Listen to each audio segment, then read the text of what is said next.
कहानी की शुरुआत एक भयानक तूफान से जूझते हुए प्लेन से होती है, जहां हमारी मेन कैरेक्टर लिंडा अपने दोस्तों के साथ बिजनेस ट्रिप से लौट रही थी। सब कुछ ठीक चल रहा था कि तभी अचानक प्लेन जोर जोर से हिलने लगा और अगले ही पल उसमें एक जोरदार विस्फोट हो गया। जो लोग बिना सीट बेल्ट के खड़े थे वे बुरी तरह इधर उधर जा गिरे। इसके तुरंत बाद केबिन का हिस्सा प्रेशर के कारण फट गया और तेज हवा के झोंकों में कुछ लोग सीधे बाहर उड़ गए। इसी अफरा तफरी के बीच मैनेजर ने अपनी जान बचाने के लिए लिंडा का पैर कसकर पकड़ लिया। वहीं एक आदमी मदद के लिए बॉस की ओर बढ़ा, लेकिन बॉस ने उसे बेरहमी से बाहर की तरफ धकेल दिया। मगर गिरते वक्त उसने मैनेजर का पैर पकड़ लिया, जिससे उसका बैलेंस पूरी तरह बिगड़ गया और दोनों एक साथ प्लेन से बाहर गिर पड़े। लिंडा अभी इस सदमे से उबर भी नहीं पाई थी कि तभी उसे महसूस हुआ कि चारों तरफ अंधेरा छाने लगा है और प्लेन बेकाबू होकर सीधे समुद्र की तरफ गिर रहा है।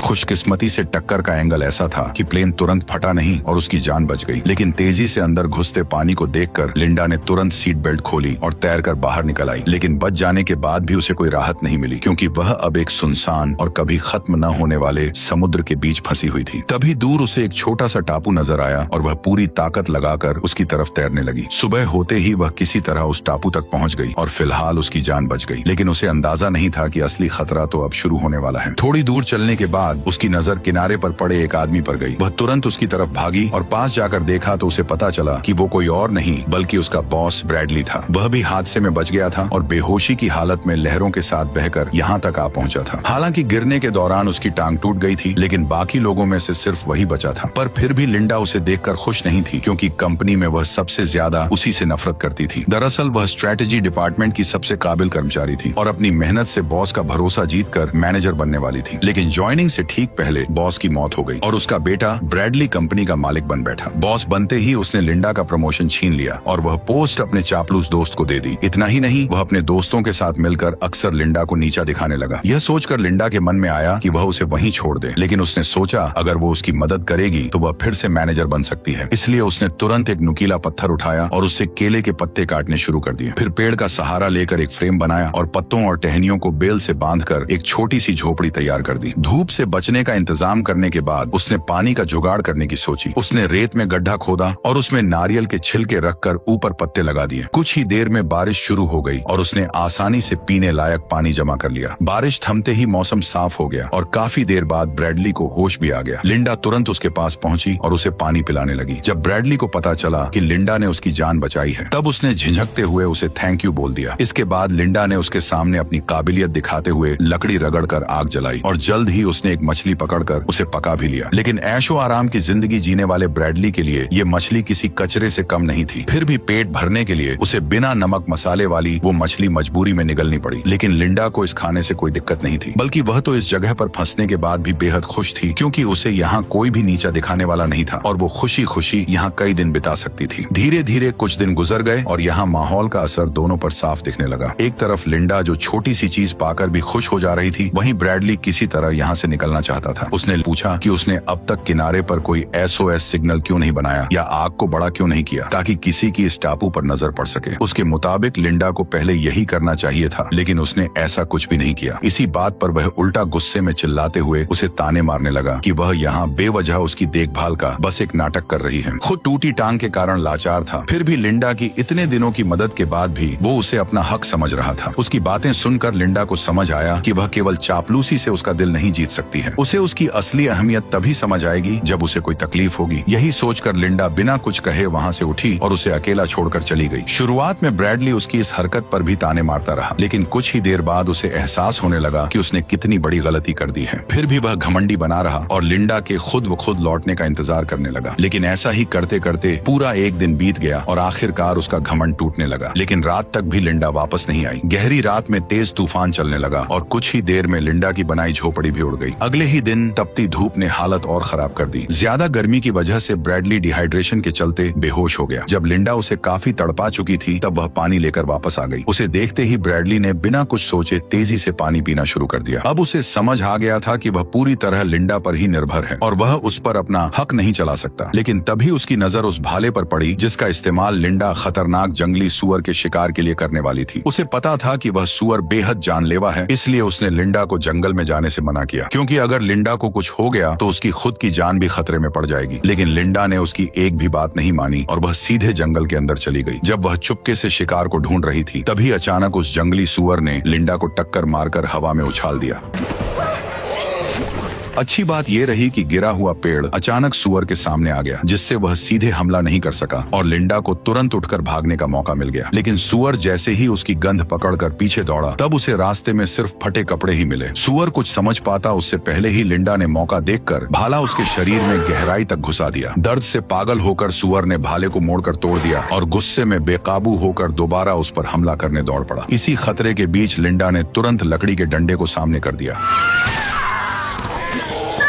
आखिरकार लिंडा ने उसे मार गिराया। सुअर का कटा हुआ सर देखकर ब्रैडली पूरी तरह हिल गया और पहली बार उसे समझ आया कि असल में लिंडा बहुत खतरनाक और ताकतवर है, जिससे अब ब्रैडली लिंडा से डर के रहने लगा। कुछ दिन बाद जब लिंडा जंगल में सामान ढूंढ रही थी, तो उसे एक झरना मिला जहाँ से साफ पानी सीधे पिया जा सकता था। अब उसे पानी की चिंता नहीं रही और वह इस खोज से काफी राहत महसूस करने लगी। लेकिन उसकी यह खुशी ज्यादा देर नहीं टिक पाई, क्योंकि तभी उसे दूर से इंजन की तेज आवाज सुनाई दी। आवाज सुनते ही लिंडा तुरंत उस तरफ दौड़ पड़ी। वहाँ पहुँचकर उसे एक बोट दिखाई दी, जिसे देखकर उसकी आंखों में एक उम्मीद जाग उठी। लेकिन जैसे ही वह मदद के लिए चिल्लाने वाली थी, तभी वह अचानक रुक गई। उसे एहसास हुआ कि अगर वह वापस लौट गई तो उसे फिर से वही घिसी पिटी जिंदगी जीनी पड़ेगी। किसी और बॉस के नीचे झुककर काम करना होगा और हर दिन उसके ताने सुनने पड़ेंगे। लेकिन अगर वह यहीं रुकती है तो वह अपनी मर्जी की मालिक होगी, उसे किसी का कहना नहीं मानना पड़ेगा और जो चाहेगी वही कर पाएगी। इन्हीं ख्यालों में उसने फैसला कर लिया कि वह इस टापू को नहीं छोड़ेगी। इसलिए वह तुरंत छुप गई और धीरे धीरे नाव को दूर जाते हुए देखती रही। वापस आने के बाद उसने ब्रैडली को इस बारे में कुछ नहीं बताया, लेकिन ब्रैडली सिर्फ मजबूरी में उसका कहना कर रहा था। असल में वह इस टापू पर हमेशा रहना नहीं चाहता था। 2 हफ्तों की इस जंगली जिंदगी ने उसे पूरी तरह बदल दिया था और उसका सब्र अब टूटने लगा था। उसने लिंडा से एक नाव बनाने को कहा, ताकि उसकी मदद से वह पास मौजूद बोट तक पहुंच सके और कोई उन्हें देख सके। लेकिन लिंडा ने उसकी बात सुनते ही इसे बेहद खतरनाक बताते हुए नाव बनाने से साफ इनकार कर दिया। ये सुनकर ब्रैडली का गुस्सा फूट पड़ा, क्योंकि जब से वे इस टापू पर फंसे थे, तब से लिंडा ने उसकी एक भी बात नहीं मानी थी, जिससे वह खुद को रोक नहीं पाया। उसने लिंडा से अलग होकर अपना खुद का एक अलग कैंप बनाने और नाव तैयार करने का फैसला कर लिया। लेकिन जैसे ही वह अकेले काम करने लगा, उसे एहसास हुआ कि यह उतना आसान नहीं है जितना वह समझ रहा था। उसे आग जलाने तक का सही तरीका नहीं आता था और टूटी टांग की वजह से वह ज्यादा दूर भी नहीं जा सकता था। मजबूरी में वह नारियल के खोल से बारिश का पानी जमा करने लगा। किसी तरह उसने एक छोटी झोपड़ी खड़ी की और रेत पर हेल्प लिखकर मदद का इंतजार करने लगा। लेकिन 2 दिन बीत जाने के बाद भी समुद्र से कोई जवाब नहीं आया। भूख से परेशान होकर वह मजबूर हो गया और आसपास के कीड़ों को खाने की कोशिश करने लगा। लेकिन जैसे ही उसने उन्हें खाया, उसे इतनी घिन आई कि वह तुरंत उल्टी कर बैठा। उधर लिंडा के पास एक से एक बढ़िया स्वादिष्ट खाना था, जिसे वह आराम से मजे लेकर खा रही थी। अपनी हालत देखकर ब्रैडली का घमंड पूरी तरह टूट गया। वह शर्मिंदा होकर टांग की परवाह किए बिना घुटनों के बल बैठ गया और उससे माफी मांगने लगा। उसका यह बदला हुआ रवैया देखकर लिंडा हंस पड़ी और उसने उसे फिर से अपने साथ शामिल कर लिया। इतनी बेइज्जती महसूस करने के बाद भी ब्रैडली अंदर ही अंदर लाचार था, इसलिए वह चुपचाप सही मौके का इंतजार करने लगा। करीब आधा महीना गुजरने के बाद उसकी हालत सुधरने लगी। तब लिंडा उसे टापू की सबसे ऊंची चोटी पर ले गई, जहां पहुंचना तो मुश्किल था, लेकिन वहां से दिखने वाला नजारा कमाल का था। लिंडा ने समझाया कि असली खतरा इसी खूबसूरत दिखने वाले इलाके में छिपा हुआ है। फिर उसने रास्ते के किनारे लगे कुछ जामुन जैसे फल तोड़े और बताया कि इनमें ऐसा जहर होता है जो शरीर को सुन्न कर देता है। इसके बाद उसने उन फलों का रस अपनी बाह पर लगाया, जिससे कुछ ही देर में उसकी स्किन पर लाल दाने उभर आए। आगे बढ़ते ही लिंडा ने एक्स जैसी बनी चट्टानों की ओर इशारा किया और बताया कि उसके आगे का पूरा इलाका कांटों और जहरीली बेलों से भरा हुआ है, इसलिए उसने सख्त चेतावनी दी कि उस जगह पर कभी भी सामान ढूंढने मत जाना। ये सुनते ही ब्रैडली के दिमाग में एक चालाक प्लान आया और वापस लौटते समय उसने थकान का बहाना बना दिया। फिर वह धीरे से जहरीले फलों के पास बैठ गया। जैसे ही उसने चुपके से कुछ जहरीले जामुन तोड़े, तभी अचानक जमीन धंस गई और लिंडा नीचे जा गिरी। असल में वह जगह ऊपर से मजबूत दिख रही थी, लेकिन अंदर से पूरी तरह खोखली और कमजोर थी। ब्रैडली घबरा गया और तुरंत उसे ऊपर खींचने लगा। भले ही वह लिंडा से नफरत करता था, लेकिन वह उसे इस तरह मरते हुए नहीं देख सकता था। आखिरकार उसकी कोशिश से लिंडा की जान बच गई और पहली बार उसने बिना कुछ कहे ब्रैडली पर भरोसा करना शुरू कर दिया। कुछ ही दिनों बाद समुद्र में तेज तूफान आ गया। किनारे के पास बनी उनकी झोपड़ी इस आंधी में पूरी तरह टूट गई और पेड़ों के गिरने से हालात और खराब हो गए। अच्छी बात यह रही कि उन्हें पहले ही पास में एक गुफा मिल गई, इसलिए दोनों तुरंत वहां भागकर छिप गए। उस वक्त दोनों पूरी तरह भीग चुके थे और ठंड से बचने के लिए उन्हें अपने कपड़े उतारकर एक दूसरे से चिपक कर सोना पड़ा। इस नजदीकी के चलते लिंडा को धीरे धीरे ब्रैडली से प्यार होने लगा। जल्द ही ब्रैडली को जंगल में मौजूद हर जहरीले फल की पहचान हो गई। अपने हुनर को दिखाने और लिंडा का शुक्रिया अदा करने के लिए उसने आज रात खुद खाना बनाने का फैसला किया। लिंडा ने बिना ज्यादा सोचे उसकी बात मान ली और उसे मौका दे दिया। हैरानी की बात यह रही कि उसने जो खाना बनाया वह सच में काफी टेस्टी था, लेकिन जैसे ही लिंडा ने थोड़ा सा खाना खाया तभी अचानक उसे चक्कर आने लगे और उसकी नजर धुंधली पड़ गई। कुछ ही पलों बाद वह खुद को संभाल नहीं पाई और सीधे जमीन पर गिर पड़ी। लेकिन ब्रैडली ने उसकी तरफ पलटकर भी नहीं देखा और तुरंत जंगल की तरफ भाग गया। थोड़ी देर बाद वह एक लकड़ी की नाव खींचते हुए वापस लौटा। असल में उसे पहले ही समझ आ गया था कि लिंडा उसे यहाँ से जाने नहीं देना चाहती, इसलिए उसने चुपके से ये नाव तैयार कर ली थी और सही मौका मिलते ही उसने जहरीले फल खिलाकर उसे बेहोश कर दिया। अब वह खुशी खुशी उस गंदी सी नाव को पानी में धकेलने लगा और बिना पीछे देखे तेजी से समुद्र की तरफ बढ़ गया। लेकिन वह ज्यादा दूर नहीं जा पाया था कि अचानक एक बड़ी लहर ने उसकी नाव को तोड़कर रख दिया। अगले ही पल उससे भी विशाल लहर उठी और उसे सीधे समंदर के अंदर खींच ले गई।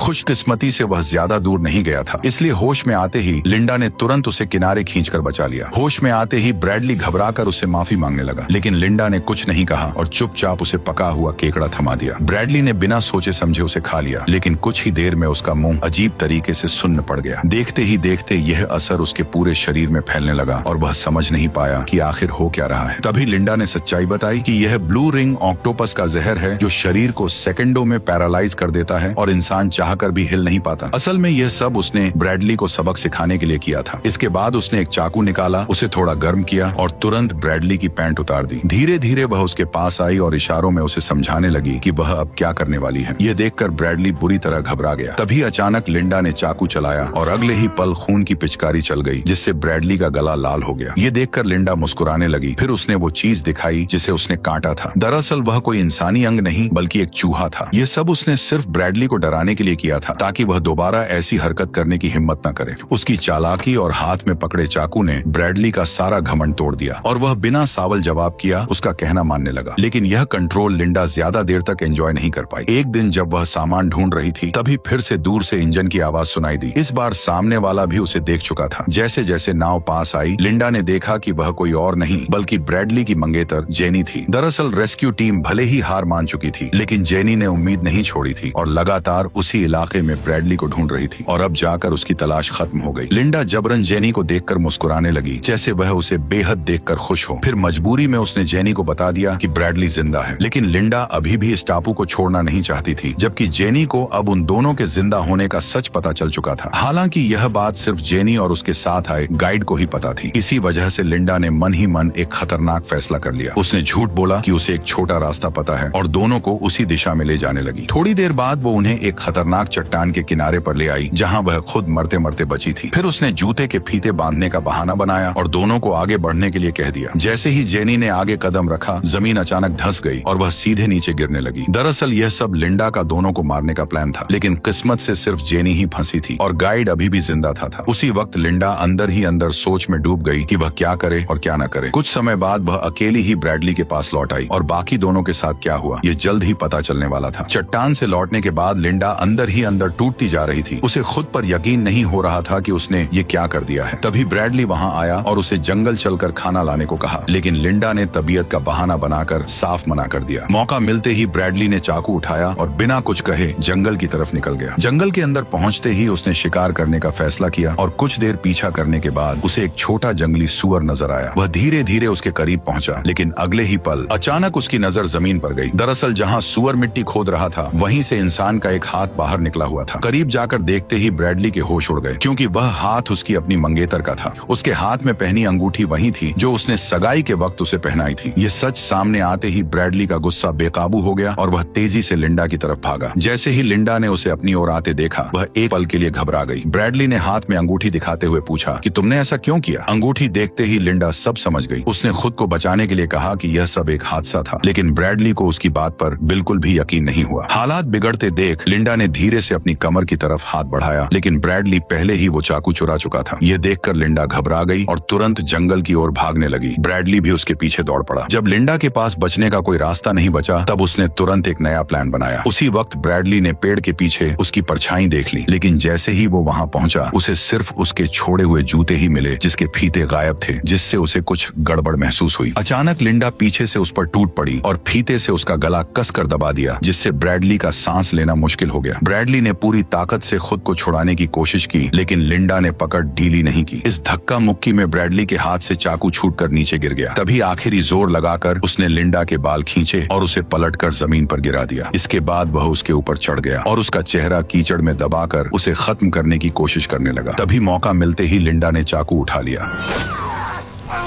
जब लिंडा ने आंखों से मिट्टी हटाकर दोबारा देखा, तो ब्रैडली वहां से गायब हो चुका था। दरअसल वह उसी जहरीले इलाके की तरफ बढ़ रहा था जहां जाने से लिंडा ने मना किया था। ये देखकर लिंडा ने उसका पीछा नहीं किया और चुपचाप वापस लौट गई। काफी दूर तक भागने के बाद भी ब्रैडली के साथ कुछ नहीं हुआ, लेकिन जैसे ही उसने सामने देखा, तब उसके होश उड़ गए, क्योंकि दो विशाल चट्टानों के बीच उसे एक आलीशान विला दिखाई दिया, जिससे साफ हो गया कि यह कोई सुनसान टापू नहीं, बल्कि किसी का प्राइवेट आइलैंड है। उम्मीद की एक नई किरण के साथ ब्रैडली तुरंत वहां पहुंचा और मदद के लिए चिल्लाने लगा, लेकिन अंदर से कोई जवाब नहीं आया। तभी उसने देखा कि दरवाजा खुला हुआ है। घर के अंदर घुसते ही ब्रैडली ने जल्दी जल्दी लाइट ऑन की और हर जगह नजर दौड़ाकर कुछ काम की चीजें तलाशने लगा। तभी उसकी नजर फ्रिज पर पड़ी और उसे खोलते ही अंदर तरह तरह के मॉडर्न ड्रिंक्स सजे हुए दिखाई दिए। प्यास से बेहाल ब्रैडली ने तुरंत एक पानी की बोतल उठाकर पीने लगा, लेकिन तभी अचानक सब कुछ बदल गया। न जाने कैसे स्पीकर से लिंडा की आवाज गूंज उठी और उसकी बात सुनते ही ब्रैडली को पूरी सच्चाई समझ आने लगी। उसे एहसास हुआ कि जहरीले इलाके वाली सारी बातें झूठ थीं और सिर्फ उसे इस जगह से दूर रखने के लिए ये कहानी बनाई गई थी। अब लिंडा ने बिना किसी झिझक के सब कुछ साफ साफ बता दिया। असल में जो जहाज उसने पहली बार देखा था, वो हर महीने यहाँ सप्लाई देने आता था और उसी के जरिए उसे इस आलीशान विला का पता चला था। यहाँ आने के बाद उसने छुपकर दरवाजे का पासकोड देख लिया और फिर सही मौके पर इस जगह पर पूरी तरह कब्जा कर लिया। हालांकि असली मालिक यहाँ बहुत कम आता था, इसलिए वह हर बार सब कुछ साफ करके आराम से यहाँ रहती थी। किसी को शक भी नहीं होता था और सब कुछ उसके हिसाब से परफेक्ट चल रहा था। लेकिन जेनी के अचानक आने से उसका पूरा प्लान बिगड़ गया। अनजाने में हालात ऐसे बन गए कि उसे जेनी को मारने का कदम उठाना पड़ा।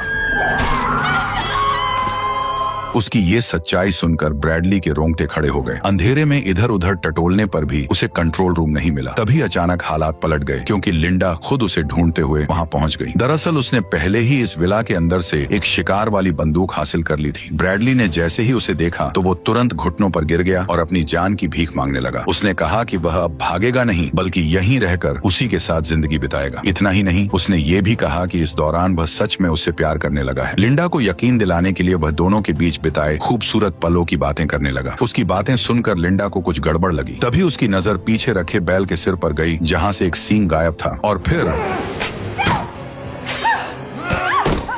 अगले ही पल लिंडा ने पास रखी गोल्फ स्टिक उठा ली, जबकि ब्रैडली ने भी बंदूक अपने हाथ में ले ली। लेकिन जैसे ही उसने ट्रिगर दबाया, बंदूक खाली निकली। असल में यह सब पहले से ही लिंडा का सोचा समझा प्लान था। अगले ही पल उसने बिना वक्त गवाए गोल्फ स्टिक उठाई और ब्रैडली पर लगातार वार करने लगी। आखिरी वार इतना जोरदार था कि ब्रैडली वहीं खत्म हो गया।